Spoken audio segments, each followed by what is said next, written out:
If generative I if generative AI seems too much to handle, it seems like there's too much going on and you can never really keep up, you've stumbled onto the right show, the right podcast. What's going on, y'all? My name is Jordan Wilson. I'm the host of Everyday AI.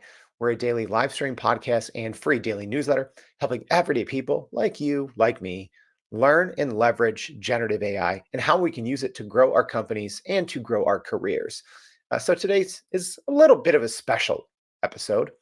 If you're joining us on the podcast, thank you. Appreciate you tuning in as always. Make sure to check out your show notes. Some very helpful links in there today and every single day. If you're joining us live, you already see what we got going on. It is our 200th episode. Yeah, 200, 200. That's a lot of episodes. That's a lot of talking about generative AI.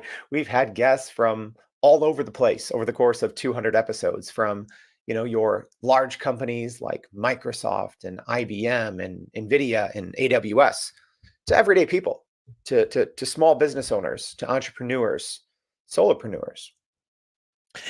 And today's episode is celebrating all of them and just a resource for all of you. So we're doing a little bit of a different show today.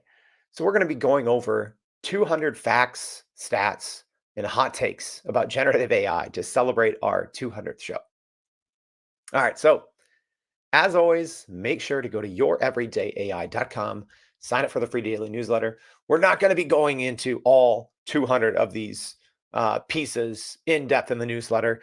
We would never be able to finish it today.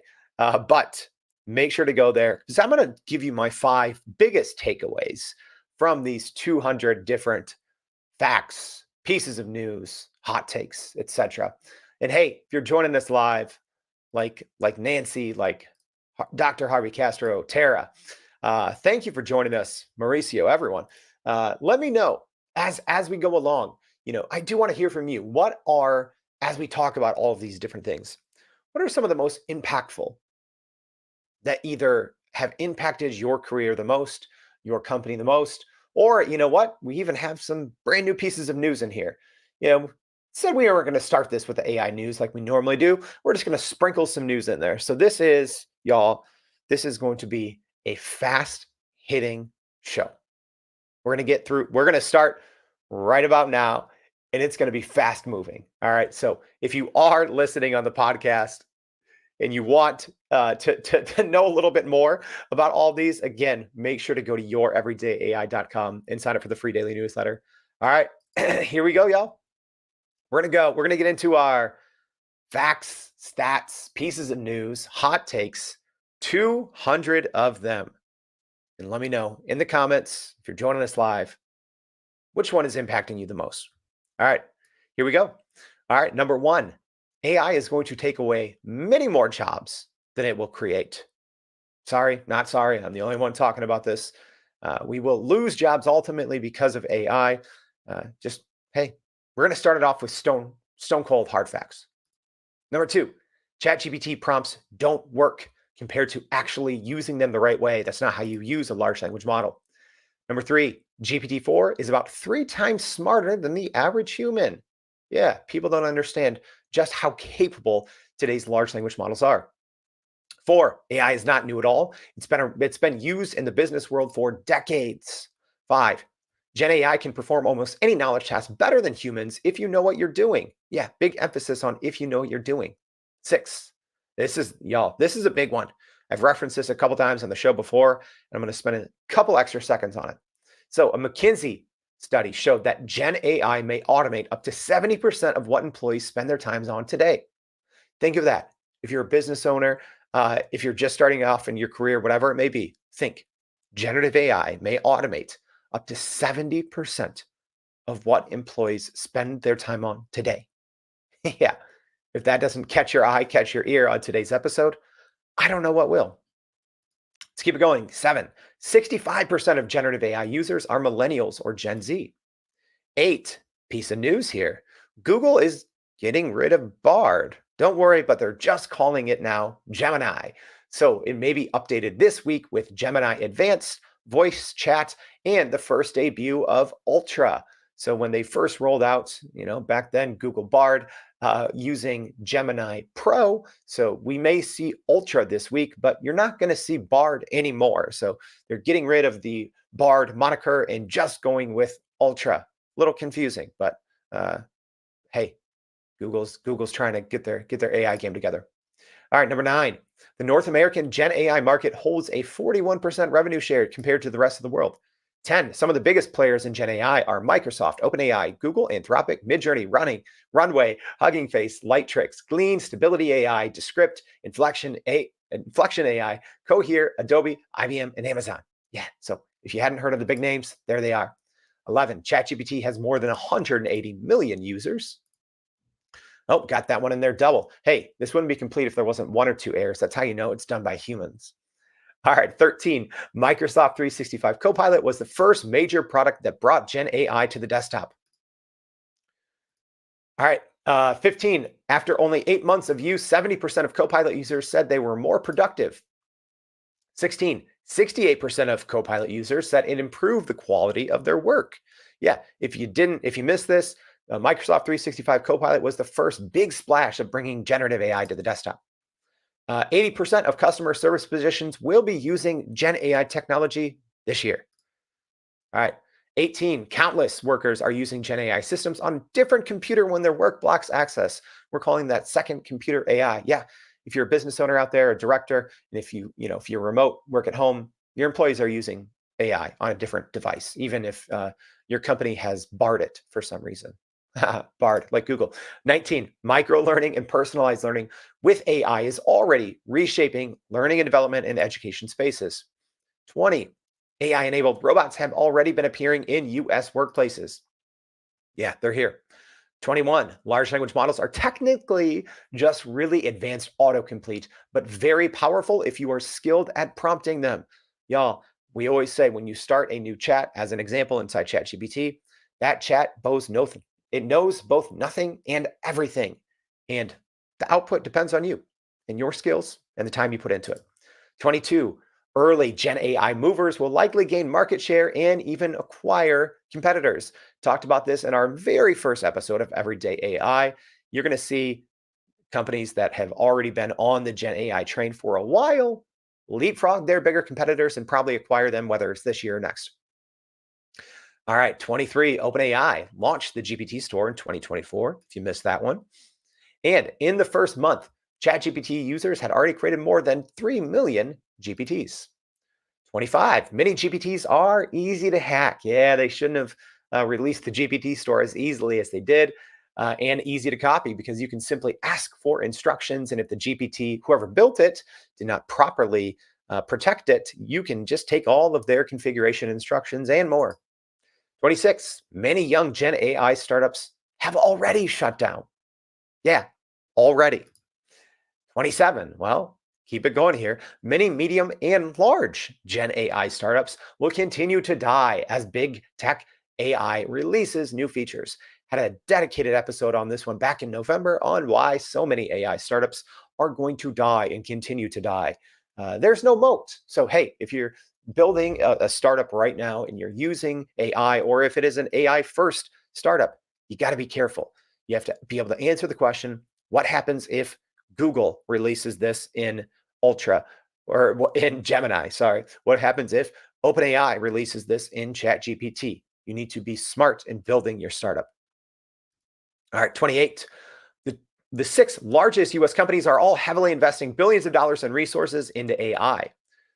29, Google's Gemini Pro model debuted with much controversy as its marketing release was somewhat staged. 30, big tech companies have already become AI venture arms, investing tens of billions of dollars in other companies.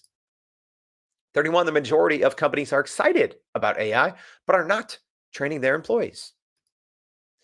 32, Deloitte study said 79% expect Gen AI to transform their company within 3 years. Also, I'd like to talk to the other 21%.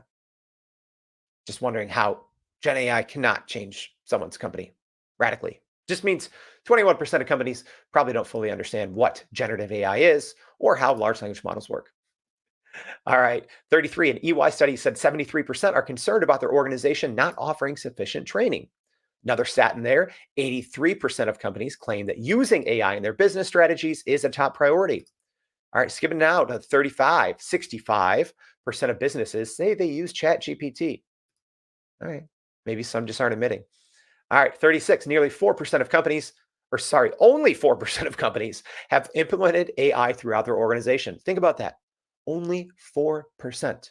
Top to bottom, AI implementation, only 4%. So if you think you're behind, you're not. All right, 37, 2x. So AI investments yield 2x, two times greater return on investment than non AI projects. 38. Hey, the New York Times, we talked about this many times. The New York Times claimed that OpenAI used millions of its copyrighted works, and they are suing OpenAI for billions of dollars. And number 40, that case will likely be settled out of court. All right, 41, the FTC is investigating big tech AI partnerships with big companies like Microsoft, OpenAI, Amazon, Google, making sure it's remaining a competitive landscape. So, report on that should be out in a couple of weeks. 42, Google just recently announced its video AI model called Lumiere. Also, next fact here, Google just released AI image capabilities within Google Bard and its Image FX tool using its Imagine 2 model. Yeah, y'all, we didn't just work in hot takes and facts and stats in here. We are sprinkling in recent news. That's recent news. 44, Apple CEO Tim Cook confirmed that Apple will have a big Gen AI announcement in 2024. That announcement is likely going to be large language model and generative AI capabilities coming to the next generation operating system, coming to iOS 18. That is, at least now, scheduled to be the announcement coming at the WWDC conference in June. 46, Samsung. Hey, speaking of that, Samsung beat them to the punch.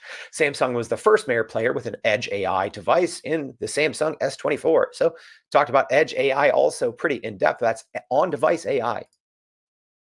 47, key Gen AI features in the S24 include circle to search, live language translations, and AI-powered images and AI-powered editing.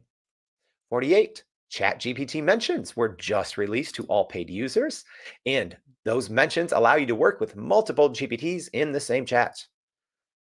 And here we go. We got 3 of them in a row. ChatGPT Teams was released in January 2024. 51, ChatGPT Teams, if you didn't know, gives users a higher messaging limit, more data controls, and easier sharing. Yeah, so if you're using ChatGPT Plus, you get 30 messages every 4 hours. If you're using Teams, 40, if you're using Teams, you get 80. We got to 50-ish, so it's a water break. There we go. We're back to it. 52. Microsoft in January announced new branding in its Copilot lineup. Here we go. 53. So Microsoft Bing Chat is now rebranded to simply Copilot. And then for Microsoft 365 Copilot, the 300 seat minimum limit for its enterprise product was removed. All right. So you got Bing Chat is now Copilot. You got Copilot 365 enterprise version becoming a little less enterprise. And then you have number 55 here, Microsoft Copilot Pro was introduced and announced, bringing a more personal Gen AI option to the operating system and to Mac users that use Microsoft apps. Yeah, you can, if you have now Microsoft Word, Microsoft Outlook, Microsoft Excel, etc. on your desktop, even if you're a Mac user, you can use Copilot Pro and talk but with Copilot between all of those apps. Pretty nice. 56, Runway announced multi-brush, allowing users to add multiple points of motion. Yeah, that's a big one. 57, speaking of big Gen AI companies, 11 Labs recently hit a $1 billion valuation for its text-to-speech service. 58, the U.S. Department of Defense just updated its decades-old AI policy in January. That one was very interesting that they hadn't updated it in nearly 10 years. 59, Google Chrome just released a host of new AI features for its browsers. 60, the National Science Foundation, NSF, has teamed up with major tech players like Amazon, IBM, Microsoft, and NVIDIA to launch the National Artificial Intelligence Research Resource Pilot Program. That's a mouthful. NAIR. NAIRR. All right, 61. Google Cloud just launched a new partnership with Hugging Face, providing more access to open source models. 62, the European Union became the first major player with hard-hitting AI legislation with its EU AI Act. All right, 63, speaking of countrywide legislation, this fall, the Biden White House did release an executive order on responsible AI use. 64, Amazon just released Amazon Rufus, which helps shoppers find out more about products. So while you're using the app, yeah, now you got a large language model to talk to. And, in case you needed more reasons to spend more money on Amazon, that'll be rolling out soon. 65, Google DeepMind researchers continue to push boundaries with large language models and their math solving and math computation abilities. So they actually, Google DeepMind use large language models to solve a decades old math mystery that no one could figure out. So when people say, AI, it's not creating anything new, it's just copying and pasting, it's autocomplete, it's kind of true, but also not, because you've had many examples of even just simple versions of large language models that we all use today, actually creating new intelligence and discovering new things, solving decades old problems. So there you go. Take that fact and chew on it. All right, 66. Meta is kind of abandoning the metaverse and shifting focus to AI. All right, so what does that mean? Well, 67, Mark Zuckerberg announced Meta was buying more than $10 billion worth of NVIDIA GPU chips. Also, 68, Zuckerberg openly stated that Meta was working toward AGI, or artificial general intelligence. That's essentially when AI becomes a little smarter than us and they don't need us anymore. They can just write their own code and make themselves better. So now you have Meta and OpenAI as the two juggernaut tech companies openly working toward AGI. All right, 69, AI first mega cap companies have seen significant growth over the past 1 year. All right, here we go. We're rattling them off. 70, Microsoft over the past year, stock price up 59%. Next, Google, stock price up 36%. NVIDIA, this is not a misprint. NVIDIA stock price has gone up 213%. Oh, I told you guys 8 months ago that NVIDIA was one of the most important companies in the US. No one listened, well, except for the stock market. So there you go. All right, Meta's stock over the past year has also gone up 154%. AMD's stock, another chip maker, making all those chips we need for all those GPU chips that we need for generative AI. AMD's stock price has gone up 106%. That's a lot. All right, that's the end of our little stock roundup. But y'all, that's not normal. That's not normal. 6 months, having companies go up 60%, 100%, 200%. It's not normal. All right, here we go. Number 75. OpenAI is already reporting 1.6 billion in annualized revenue only after about a year of its main paid product. Yeah, 1.6 billion already. That's Billy with a B. Yeah. All right, 76. Intel and the Boston Consulting Group just launched a new venture together called Articulate AI. I think we're going to see a lot more of this, a lot more of big tech companies teaming up with big consulting companies and branching out and creating generative AI research and consulting companies. All right, 77, Windows has launched a Copilot key on its new keyboards, the first major change in 30 years. 78, Google is launching Bard Advanced. Well, now it's called Gemini Advanced to compete with Microsoft Copilot Pro. So Bard Advanced reportedly will be working across Google's suite of products. That is, if you have access to them. I get people reaching out all the time, myself included. If you're a smaller Google Workspace user, you probably don't even have the basic AI functions in there. So, as I always say, Google, let's get that taken care of. 79, new report says GenAI could disrupt more than 200,000 jobs in the entertainment industry within 2 years. All right, 80, hallucination was named the dictionary.com word of the year for 2023. If you don't know what that is, that's when a large language model kind of makes things up or gives you a half version of the truth. And hey, you know what? You can cut down on hallucinations by increasing the quality of your input and really training a model, working with it, talking to it, and not just putting in long copy and paste prompts without much inside information that will lead to hallucinations.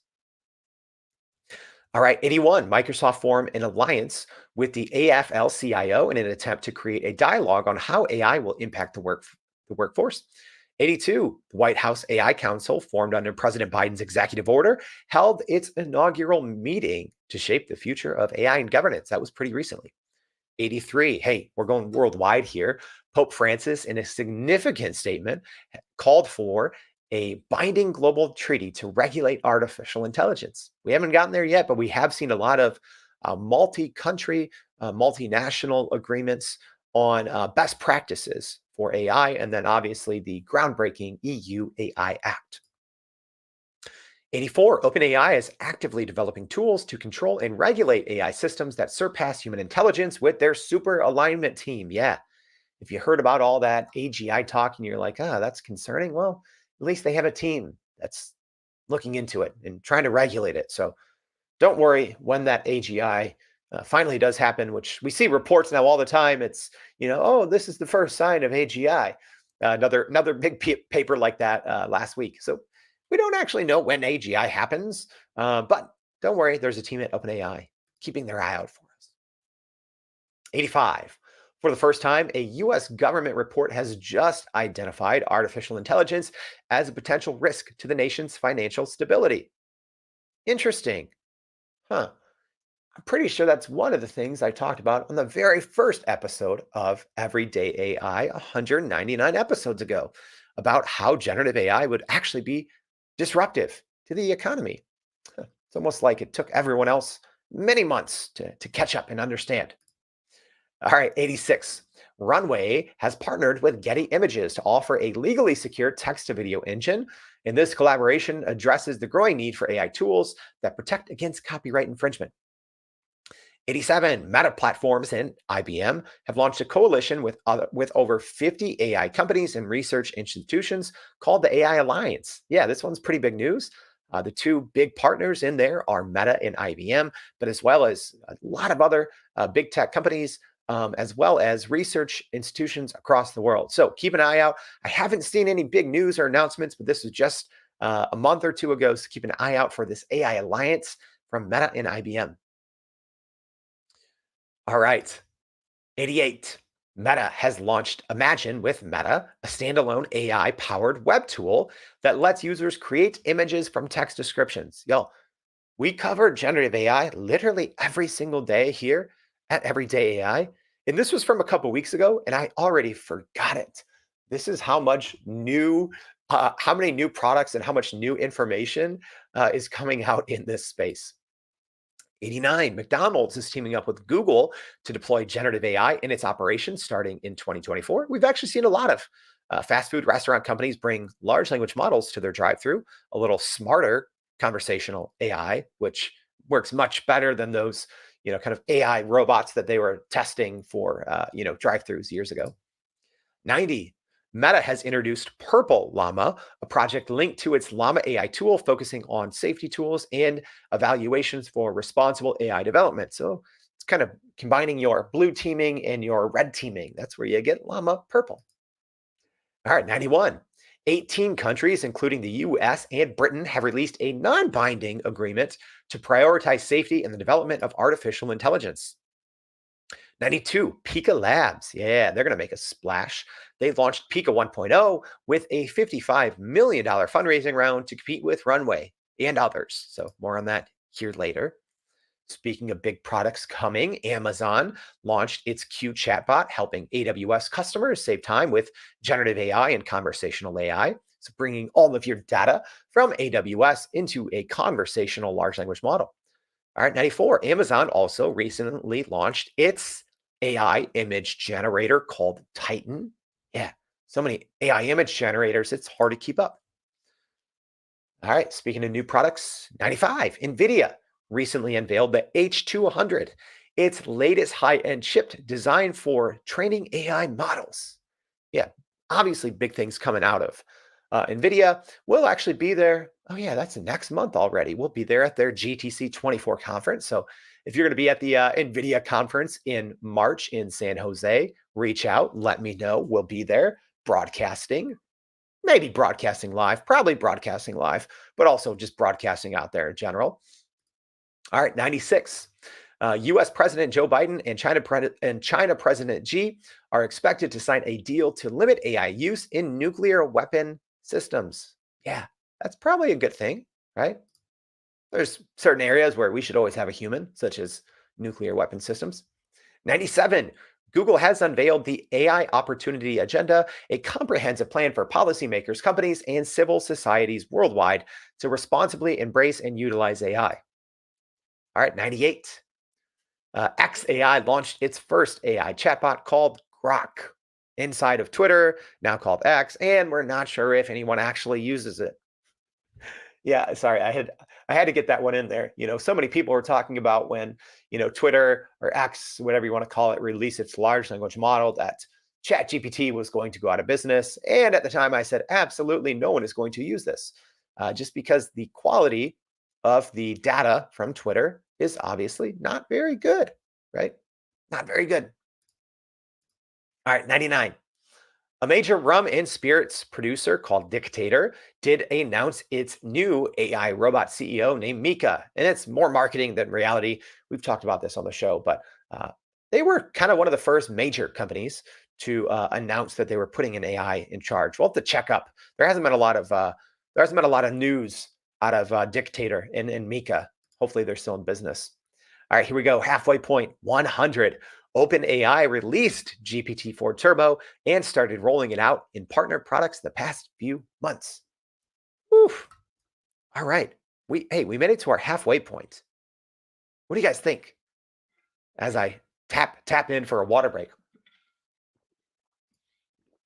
Tara, in unrelated news, said PPP is the best. Yeah. Our prime prompt polish free PPP course. We got one tomorrow and one Thursday. So if you want access, as always, just say PPP, message me PPP, email me PPP. We'll send it to you. All right. Hey, Josh here says that he expects a LinkedIn carousel for all 200 of these things. Well, luckily we kind of already have it made here. I don't know if social media allows 200 plus page PDFs. We'll find out, Josh. Maybe we'll put it out there. All right. Hey, Cecilia, thanks for this. This is our little intermission brought to you by Everyday AI. Cecilia says, can't believe that Everyday AI is already at 200 shows, yet this countdown of 200 things to know are relevantly current news shows how quickly the AI industry is changing. Thanks, Jordan, for keeping us all abreast of what is happening. Yeah. Cecilia, one of the reasons why is um, we spent a lot of time putting this together, but also I wanted to make sure to get a lot of recent news. So yeah, even in this 200 things to know, a lot of these things are less than 24 hours old. So yeah, we do have everything from stats and facts and hot takes to even some very recent news. All right, water breaks over, y'all. Are you ready? Did you warm up your coffee? We back? All right, here we go. Here's for the next 100. So 100 more things to know about generative AI as we celebrate our 200th show. Here we go. GenAI is using, so this is just simplifying it. Generative AI is simply defined as using AI systems to generate something that didn't exist before. So I tell people, think of a box, right? So a bunch of easy inputs go into the box, and the box is generative AI, and it spits out something much greater, something much more impressive. So, generative AI systems comes in a lot of different shapes and forms. You have your large language models, your AI image generators, your AI video generators, but essentially it's different prompts, text prompts, video prompts, audio prompts go into this generative AI box and it spits out something much greater. It's the easiest way, but we're all now working on the explainability of that black box, right? 102, many Gen AI models are trained on millions of pieces of copyrighted works. Yeah, talked about this in the show many times. There's going to be more lawsuits than you can count this year. So, speaking of that, 103, right now, there are countless lawsuits from authors, publishing companies, artists, and other Gen AI companies. Also related, number 104, traditional internet surfing has become unbearable.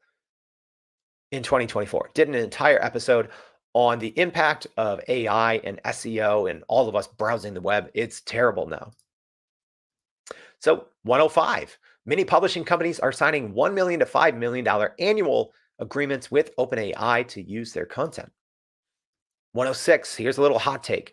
So here's the only three ways that this whole situation is going to play out. So if we're talking about these AI chats, like your chat GPT, like your Copilot, like your Bard, all of these, here's the only three ways it's going to play out with these legacy publishing companies. All right, number one, lawsuits. There's going to be a lot of them. Maybe class action, maybe just tons of lawsuits like the OpenAI, New York Times. Number two, paid partnerships, like I just talked about. And number three, publishers getting shut down or getting acquired. Grim fact for 106. All right, 107. It's estimated that 30% of outbound messages from large organizations will be AI or synthetically generated by 2030. 108. Chatbots aren't new. The first AI chatbot was technically MIT's Eliza in the 1960s. Yeah, chatbots have been around for 60 plus years, y'all, or almost 60 years. I think it was the mid 60s. All right, 109. AI deepfakes are getting increasingly realistic. So this just happened over the weekend. A finance worker just accidentally paid out $25 million for his company after the worker was duped on a video call of all deepfakes. Yeah, went on a video call and it was all deepfakes talking. And reportedly, this worker recognized, it didn't really go into detail. That's why you got to be careful. AI deepfakes are getting very, very good, very high quality. So it's something to keep an eye on, not just in the presidential elections, just everywhere. All right, 110. By 2025, more than 30% of new drugs and materials will be systematically discovered using generative AI techniques. All right, number 111. By 2030, a major blockbuster film could be released with 90% of the film generated by AI, from the text to the video and everything in between. 112. GPT-5, whenever it is released, is expected to have better reasoning, better rationale, and more multimodal capabilities. We broke that down when Sam Altman went on Bill Gates' podcast and talked a little bit about what that means. 113, over the next few years, generative AI is expected to cut SG&A, which is selling general and administrative costs, by 40%. Y'all, if you can't get on board with the up to 75% time or 70% time savings from the McKinsey report, how about this study that showed Gen AI is expected to cut selling general and administrative costs by 40%? You don't like time? Don't like money? All right. 114. Here's the top 10 Gen AI sites. Y'all, we have countdowns within countdowns. Here's the top Gen AI sites generating the most traffic. Ready? So we have ChatGPT, Character AI, Bard, Poe, Quillbot, Photo Room, Sabate AI, Midjourney, Hugging Face, and Perplexity. Bunch of big names there. Hey, speaking of Hugging Face, we got to get them on the show here. But this is brand new news, y'all. They just launched Hugging Chat Assistant, which is the open source alternative to OpenAI's GPT Builder and GPT Store. So yeah, if you don't know what Hugging Face is, think of it as an open source version of ChatGPT where you can go choose your model.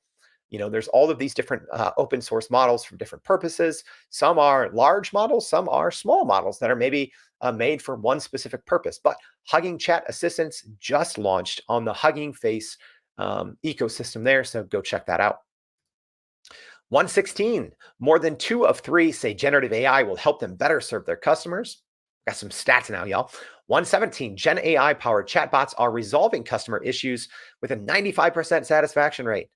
It's not terrible, right? 118, Gen AI is writing bug-free code 10 times faster than human programmers. So yeah, these studies and stats are coming from a lot of different studies. That's why I'm not citing them all. All right, 119, Gen AI is assisting in drug discovery, medical imaging analysis, and personalized treatment plans, revolutionizing healthcare. Talked about that with many great healthcare guests on the show before. All right, number 120, Gen AI powered tools like text to speech and speech to text are improving accessibility for individuals with disabilities. Something we don't talk about enough is just how much generative AI is helping people with disabilities or people with learning disabilities or just people who learn a certain way. I think it's doing great for learning and accessibility. All right, let's keep it going now. 121. 75% of professionals expects that generative AI will cause significant or disruptive change in their industry. 122, McKinsey estimates that generative AI could add as much as 7.9 trillion annually to the global economy. That's a lot of money. 123, generative AI liberates humans, if you didn't know this, from mundane tasks, and enables you to focus on emotional intelligence, creativity, and critical thinking. 124, Gartner sees generative AI becoming a general purpose technology with an impact similar to that of the internet or electricity. You know? Yeah, that's pretty big impact. But guess what CEO said it's actually going to be more impactful? That's Google CEO Sundar Pichai, who said that AI will be more important than fire or electricity. If Let me just go ahead and pause. If you think AI and generative AI is a phase, if you think it's going to follow this normal hype cycle, and we're in this 18 months of disillusionment, I'm telling you right now, you're wrong. It's not how AI works. That's not what AI is. That's not what AI can do for us all. AI is essentially just how powerful and impactful the internet was, and how we've all come to realize that, and how our businesses have come to adapt to that over the last couple of decades. AI is going to do the same over the course of a year or two. Yeah, more important than fire or electricity. How crazy is that? 126, Gen AI is designing new materials with unique properties 20 times faster than traditional methods. 127, Gen AI models are predicting and mitigating climate change. Yeah, I talked about that a lot on the show by analyzing vast data sets and suggesting solutions. That's one of the huge benefits about generative AI, especially when it comes to data analysis, is that it can just do so faster than humans, right? If you use the right model for the right purpose, provide the right training, it can gobble up data like I gobble up cereal for dinner, just fast. You look and you're like, where did that cereal go? Same thing. You're looking like, where did that data analysis go? Generative AI just gobbled it up. 128. Here's the fact. XXXXX. Forgot that one. Hey, I'm human too. 129. We'll have to give you an extra fact in there. 129. Google just upgraded its Google Maps with large language model capabilities. All right. So better natural language processing now that we have large language models rolling out in Google Maps. 130. Through August, more than 15 billion AI created images have been generated using Stable Diffusion, Adobe Firefly, Midjourney, and DALL-E. That's the last official study there's been was in August. So presumably we're looking at probably three times that amount. I think we're probably nearing 50 billion, I would assume. All right, 131, 60% of AI musicians are already using AI to make music in some capacity. That's an interesting fact, whether they're using AI to mix audio, to create lyrics, 60% in one study. Pretty big there. All right, 132, by 2025, over 30% of newly discovered drugs and materials will be created using generative AI techniques. 133, 95% of developers admit to using AI to produce new code for software applications. Hey, shout out to those 5% of developers who did not admit to using AI. Love that. Going old school. All right, 134. Retrieval augmented generation, or RAG, will be one of the most talked about AI topics in 2024. That's essentially when you combine large language models with a better way to integrate your data or your database. 135. Major tech companies and universities such as Anthropic, Google, and Stanford are studying AI agents. All right, 136. Explainable AI, or what some people call XAI, for generative AI models. I just wanted to say what this is. Ready? So that means these interpretable models will emerge, allowing users to understand the reasoning behind generated outputs and to mitigate bias issues. So you're going to be hearing a lot more as more and more companies are starting to use generative AI and their companies. You're going to be hearing a lot more about explainable AI, or what some people call XAI, not to be confused with Elon Musk's company, XAI. All right, 137. Generative AI will be integrated into everyday applications such as spreadsheets and word processors. We're already seeing that with Copilot Pro, but we're expecting to see that even soon. Probably whenever Apple updates its next operating system, we expect whatever is coming out to iOS for mobile will eventually make its way to their OS, their operating system. 138, 2024 will be the year home assistants finally get smart. Siri and Alexa finally getting some help from large language models. 139, multiple big tech companies and startups have been working on AI watermarking tech, but we don't think it'll stick. Yeah, much of big companies have been working on ways to watermark AI images. Don't think it's going to stick, but still, in the short term, probably provides a nice solution. 140, implementing generative AI in your business today is one of the hottest topics. Ready? Here we go. So, 141, talking about the EU AI Act, the Hiroshima AI process, and the White House Executive Order on AI, and the White House Select Committee on AI are all great resources and guidelines for guardrails for AI implementation. So, you need to know about safeguarding, guardrails, AI governance, the EU AI Act, Hiroshima AI process, White House Executive Order on AI, and the White House Select Committee, all great resources for that.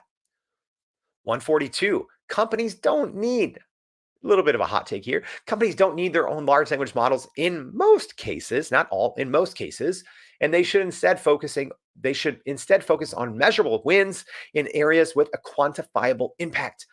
Y'all, I'm not kidding. I've seen so many big companies say that their first big generative AI endeavor is creating their own large language models. I'd say for the most part, that is a recipe to fail. Again, I can't say that across the board, but I think in most cases, that's a recipe to fail. If your company's first big generative AI endeavor is creating your own large language model, it is long to do, it is expensive, and it is hard to find the talent. 143. Sprinting toward the first measurable AI project helps minimize AI risk and tells the story of real world results. That's the way you should be doing it. 144, investing heavily in Gen AI education and training aligned with long term business goals is an ongoing and iterative process. A lot of companies think that this is, investing in AI is one time. It's not how it is. Think of like software updates, but think of those software updates happening like daily or weekly. You have to be constantly relearning and reinvestigating. 145, companies need to gather insights from a ground up committee and sprint toward their first measurable AI project to achieve quick and measurable wins. This is from our episode, some takeaways from our episode last week on the 5 simple steps to actually integrate generative AI into your company. 146, the implementation of generative AI should be approached carefully, focusing on ethical decisions and considering guardrails. Yeah, you need to take in ethical decision making and having open, transparent conversations before you integrate generative AI because you got to say what happens when it works. Do we replace 70% of people? Do we try to create new jobs? You have to have those conversations. 147, generative AI excels with unstructured data and provides insights and summarization tasks well. Yeah, so obviously AI has been used widely in many industries, but with structured data, that's data that can be easily categorized. But where large language models come into play is being able to quickly make sense and to create new content around unstructured data, right? So that's literally everything else. That's me talking, that's unstructured data. You can't necessarily categorize that. So that's where generative AI and large language models really excel. 148, talked a little bit about explainable AI. Here's a little more. It's crucial for building trust with users by opening up the black box and showing them how the AI engine came up with recommendations. So, yeah, if you are working in AI into your product or service with paying clients or customers, you need to work on explainable AI to develop trust. 149, ethical AI implementation requires engaging with employees to understand their concerns and fears, as well as carving out intentional space for them to have a place in the company's future. 150, involving students in the development of AI policies and education here. Now we're talking with higher education is crucial for fostering a culture of shared responsibility, and inclusion. 151, sticking in education. AI detection tools don't work. They're fake. They're not effective in keeping AI out of the classroom, and colleges need to find more practical long term strategies for coexisting with AI. These tools do not actually work. There's a reason OpenAI shut their AI content detector down. Even when OpenAI announced their content detector many months ago, I said this isn't going to last because that's not how it works. I think that was in part a good marketing move to show people, oh, yeah, it's okay. You can use content from here. Just try this AI content detector. Even OpenAI's was, I believe, 26% accurate, which, as you can imagine, is much worse than a coin flip. So if you're using those, I would suggest not to use them.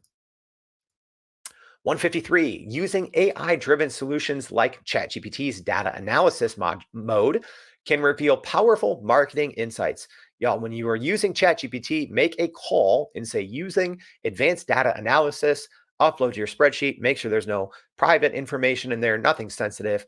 But even ChatGPT, if you call on advanced data analysis, it can compute so quickly, save you so much time. All right.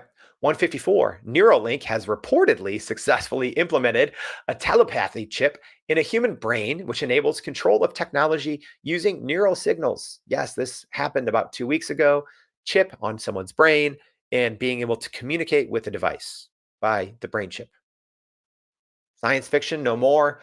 We are here.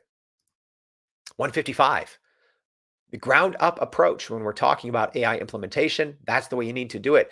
Ground up approach means involving members on an AI committee from all across all different departments, all different levels of seniority, and that helps bring in transparency, safety, and alignment when your company is implementing AI. 156, more on AI guidelines, and they need to be created with guardrails for responsible use. Yeah, we've talked about guardrails multiple times in this 200 things to know because it's worth repeating multiple times. 157, companies should focus on quick and measurable wins. 158, large scale AI projects are risky and may not work as intended. Yeah. Again, if your first project is something big, and I'm not saying, oh, just creating your own large language model, if your first Gen AI project is something huge that is risky, your company and your employees need to build up those skills before tackling a large department wide Gen AI project. All right. You can't expect something like your first endeavor, if it's huge, you can't expect it to work if your employees do not have their paces in, right? 159, using ChatGPT and a company's public data is a quick and easy way for companies to win back time. Most companies, they just write off ChatGPT and other large language models because they're concerned about their data, which I understand. But here's the thing, y'all. So many big companies have so much of their data is public, right? Public companies have to disclose so much data and publicize it online. And so many companies aren't even aware of the amount of information they have that's online. So, hey, if you're one of the few companies that is still holding off on ChatGPT, stop it. Or a large language model, stop it, right? You obviously need to learn how to use it the right way. So you can take our free Prime Prompt Polish course. Just again, message us PPP. But if you use a large language model the correct way, and if you understand how to feed it data and how to train it, you're going to save a crazy amount of time. I even think the 70% that, the McKinsey study, I think it's low. I've talked about this many times before. I'd say it's easily 75 to 80%. 160, here we go. Large language models can help you make meetings more meaningful by optimizing the output and enhancing the quality of interactions within meetings. If you're not using some sort of AI assistant for your meetings, you should be. 161, LLMs can personalize long form content to resonate with diverse audiences by synthesizing extensive content and facilitating the creation of bespoke learning experiences using ChatGPT. That was a mouthful. In other words, personalized learning. Do it. All right. 162. Large language models can help you read and respond to emails by parsing and responding to them, streamlining the process, and enhancing communication and efficiency with ChatGPT. We had a whole episode on how you can use GenAI to read and respond to your emails. If you're using Microsoft Copilot, You're probably already seeing this, but there's so many different tools. So we'll try to include that here in the show notes. 163, large language models can give you new capabilities in competitive analysis by automating the synthesis of comprehensive competitive analysis. It's something I love using ChatGPT with plugins for, is giving ChatGPT specific URLs. It could be of competitors, it could be industry white papers, etc., and then having it run SWOT analysis or competitive analysis. Something super powerful and super time saving. All right. 164, large language models can make data analysis and graphing simple by effortlessly generating analysis and graphical representations from complex data sets. Every single day, if you don't watch our YouTube channel, you should go subscribe to it. But I did a 5-minute video once that showed how quickly ChatGPT could analyze a spreadsheet that had thousands of rows of data and to pull out analysis. And this is the same thing that a lot of management consultants do. So yeah, you should be doing that. All right. 165. Large language models can elevate presentations with AI generated content by facilitating the seamless generation of content and speaker notes. 166. We're powering home. We're powering home, y'all. All right. So 166 of our 200 things to know about Gen AI to celebrate our 200th show. Generative AI doesn't sleep, take breaks, or need vacations like humans do. Not that you needed a reminder on that, but generative AI can, especially now that, we're seeing agents, programming things on your computer, you can have AI working for you literally 24/7 without taking a break. 167, most companies outside of the Fortune 500 do not need to build their own large language models. I kind of already referenced this, but I'm just putting an actual fact statement. If you're not in the Fortune 500, there's a very low likelihood that you need your large language models. I'm not saying that you need your own. I'm not saying that you shouldn't, because I can't speak for everyone, but with RAG now and the affordability of these models that everyone else is using, it's really not a great option for most companies. 168. Most people have no clue how a large language model like ChatGPT even works. They're not as simple as you may seem.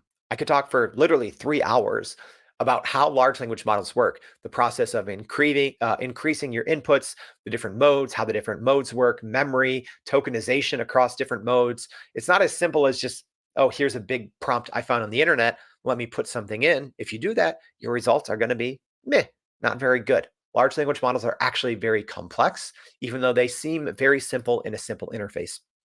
169, large language models, speaking of that, they don't actually read or write words the same way that humans do. So they actually tokenize everything and convert words to tokens and tokens to words. Yeah, did an entire episode on tokenization too, by the way. All right, 170. Most people misunderstand that large language models can quickly run out of memory and start hallucinating. Yeah, it's usually when hallucinations occur, if I'm being honest, it's operator error, right? If you're zero-shot prompting or one-shot prompting, you're going to get hallucinations. You need to be sharing. I tell people when you're working with a large language model, you need to narrow your scope because a 2 trillion parameter large language model is bound to hallucinate. So you actually have to narrow the scope when you use it to make sure that you are not getting hallucinations. 171, most people using LLMs assume the models know what they're talking about and skip over priming their chats, and that obviously reduces the quality of their outputs. 172, ChatGPT with plugins, and now the ability to mention GPTs within plugins mode is still the most powerful Gen AI tool available to everyone. Period. And it is not even close. Also, yes, here, bonus fact for that one I forgot, I think on 128, but it is rumored that OpenAI is going to be phasing out. Not really rumored, kind of confirmed or insinuated, but that OpenAI will be phasing out plugins pretty soon in lieu of GPTs. All right, 173. Midjourney is leaps and bounds above the other AI image generating models right now, just like how I think ChatGPT 4 with plugins is leaps and bounds above every other large language model. Midjourney is really leading the pack there. 174, ChatGPT, Microsoft Copilot, and now Microsoft Bard can all Microsoft Gemini, or what do we call it now? It's still Bard today, I guess.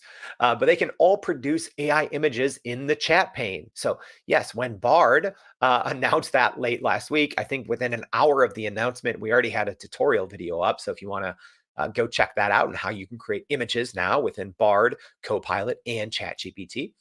175, the AI video model space is going to heat up in 2024. Talked about this, had a dedicated show on this actually between Runway, Pika Labs, Google's new product, which is Lumiere. Meta has their model called Emu Video.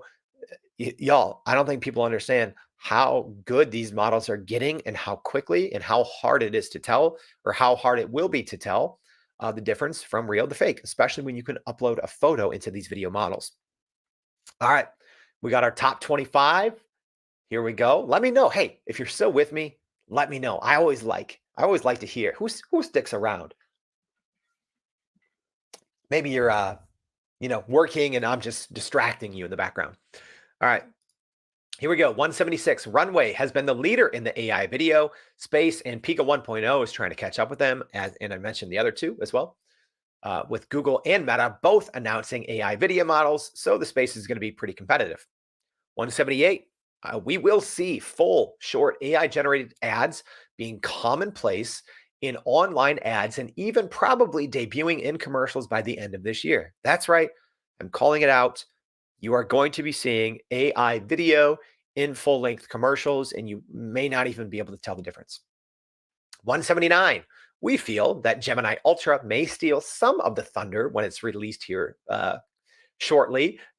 Supposedly it's going to be released here this week.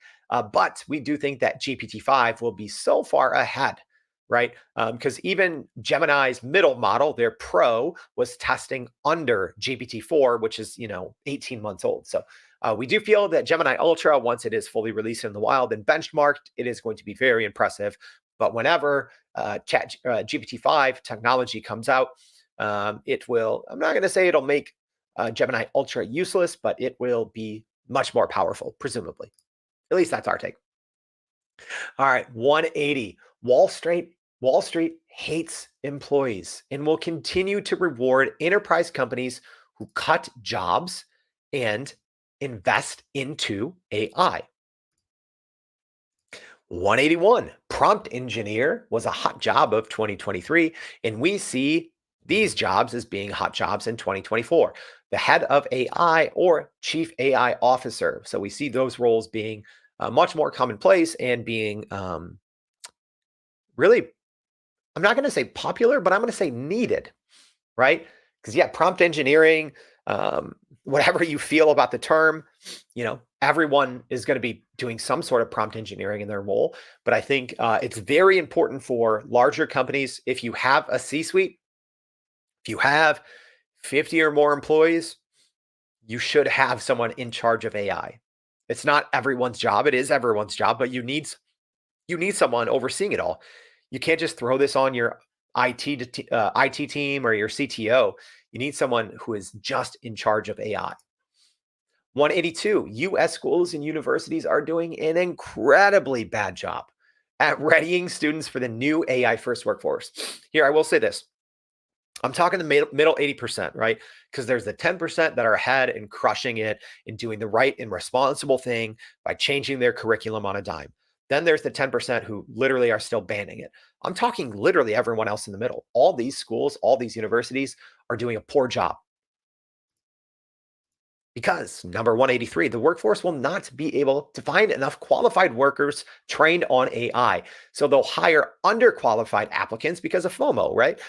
They're going to put applicants out, Gen AI skills are the most in-demand job skill out there right now. Yet, our colleges and universities are not teaching this across the board. So what does that mean? That means that our businesses are going to suffer. Our economy is going to suffer because of colleges and universities in their archaic thinking. Yeah, I had to sneak a little bit of a hot take in there. There's people out there doing it correctly. Universities out there doing correctly. I'm even working on some AI programs and certifications with some universities. But so many universities are dropping the ball on this. 184, generative AI can be more creative than humans. Yeah, you're not going to like that, creative people. You're going to argue with me. I did an entire episode on this. It can be more creative than humans, period. 185. Some of the most underutilized areas for Gen AI are ideation, consultancy, data analysis, and competitive analysis. Those are my picks. I think those are huge wins. Aside from like meetings, right, and emails, I'm saying kind of more creative work, more work that you would think that a Gen AI system couldn't help in. Those are areas: ideation, consultancy, data analysis, and competitive analysis. Huge. 186, AI will create chaos and crazy amounts of disinformation around the 2024 election cycles. Y'all, I've been saying this since last year. We've seen a couple small splashes. It's going to get bad. It's going to get bad probably next month with the primaries heating up. But when the general election comes, come September, October, November, you're going to be seeing, hearing, and reading things every single day that you're going to believe that they're true, and so many of them are not going to be true. It's going to be bad. All I'm saying is, as individuals, you need to be very vigilant about what you're sharing, what you're reading, what you're believing, because it's very hard to decipher between what's real and what's fake. 187. No meaningful U.S. legislation that is far-reaching will be passed into law before 2026. That is a little bit of a hot take, but it's not going to happen. Right now, generative AI is too important for the U.S. economy. So if we talk about the Magnificent Seven, those are, the big mega cap trillion-dollar companies, right? Or, trillion-dollar companies here in the U.S. This is why there won't be any meaningful U.S. legislation, because any meaningful U.S. legislation would likely thwart their growth, right? And you had essentially big AI tech was responsible for more than 70% of the S&P's gains in 2023. So whether you want to admit it or not, these big tech companies that are focusing on AI are propping up the American economy. That is why there will not be any meaningful, actual legislation, I think, until 2026 or after. 188, Gen AI could add the equivalent of 2.6 trillion to 4.4 trillion to the global economy. So different studies show different estimates. 189, US investors injected $170 billion into startups into 2023, which is actually down from 2022. Interesting point there. 190, 75% of generative AI users are looking to automate tasks at work. That's what the overwhelming majority of people want to do, is they just want to automate tasks, which is great. But again, think of those other categories that Gen AI can really help in. Ideation, problem solving, consultancy, data analysis. It's more than just automating tasks. 191, Gen AI can help you automate the mundane. Yes, it can. So then you can focus on the meaningful. 192, there are dedicated Gen AI programs for just about every aspect of work, from research and analysis to writing and designing. So yeah, as an example, if you're an accountant, there's Gen AI tools for that. If you're a lawyer, there's Gen AI tools for that. If you're, in financial restructuring, there's Gen AI tools for that. So people a lot of times just think, oh, I have to go make, Chat GPT work for me, which is not a bad move, but there's different tools out there. You just have to always be careful about the longevity of whatever company or tool. If it's a startup, you should be especially careful because at any point they could shut down. 193, 73% of people are concerned about their organization not offering sufficient training and education. 194, 72% of organizations lack the skills to properly implement AI use. Again, some stats we talked about last week. 195, stop following these Billy boys online, these 20-year-old Chat GPT experts. Here's why. Their prompts don't work. They're just, don't buy a prompt book, please. I'm begging you. You need to understand how to properly use a large language model, and using other people's copy and paste prompts is not the correct way. I tell people like this is how important it is to learn proper prompting. If you were 25 years ago, if someone was to come to you and say, oh, you need to learn how to use the internet, yeah, you're right. I need to learn how to use the internet. How do I learn how to use it? Oh, well, here's a spreadsheet, and here's my 10,000 links that show you how to use the internet. No, you learn the internet by using it. All right. So you are not going to learn generative AI, or you're not going to get much out of ChatGPT if you're just relying on people's copy and paste prompts. That's not how large language models work. 196. If you aren't already using Gen AI in your job, you likely will be by the end of the year. Yes, Gen AI is coming to the operating system. It's already here in Microsoft Windows with Copilot, and we will expect, I think iOS for Apple is going to be first, but I do expect similar Gen AI capabilities to come to the actual Mac operating system as well. 197, here we go, our last couple. AI is coming for a lot of jobs. You don't want to hear me say that, but that's the truth. That's the reality. So stop paying attention to the BS saying of AI won't take your job. Someone using AI will. That's crap. That's crap. Because that person using AI that will take your job will also take 5 to 10 to 15 to 20 other jobs. All right. Yes, new AI jobs will be created, but however, the AI job creation space, at least in the short term, is not going to be anything like the number of jobs that AI is going to disrupt. I always tell people, follow the leads of what big tech companies are doing. Right now, they're investing all of their money and all of their people resources into AI, while at the same time laying off tens of thousands of people. This is just in January. All right. So that's not to scare you. That's to say the best way to grow your company and to grow your career is by using generative AI every day and exploring it. All right. Yeah. Now we're getting on my old man Wilson shaking the fist. If you made it this far, if you're worried about what AI is going to do to your company, to your sector, to your department, to your own job, the only thing that you can do is use it. Use it daily. Push the boundaries. All right. Because if you do that, if enough people on your team do that, if enough people in your organization do that, if enough companies within your sector do that, you will still grow. You will grow, but you have to push forward and you have to lead in using these tools. Look at that. Y'all, I'm leaving you on a cliffhanger because for some reason, my last two slides did not export, but don't worry. I got 199 and 200 for you. That's kind of funny.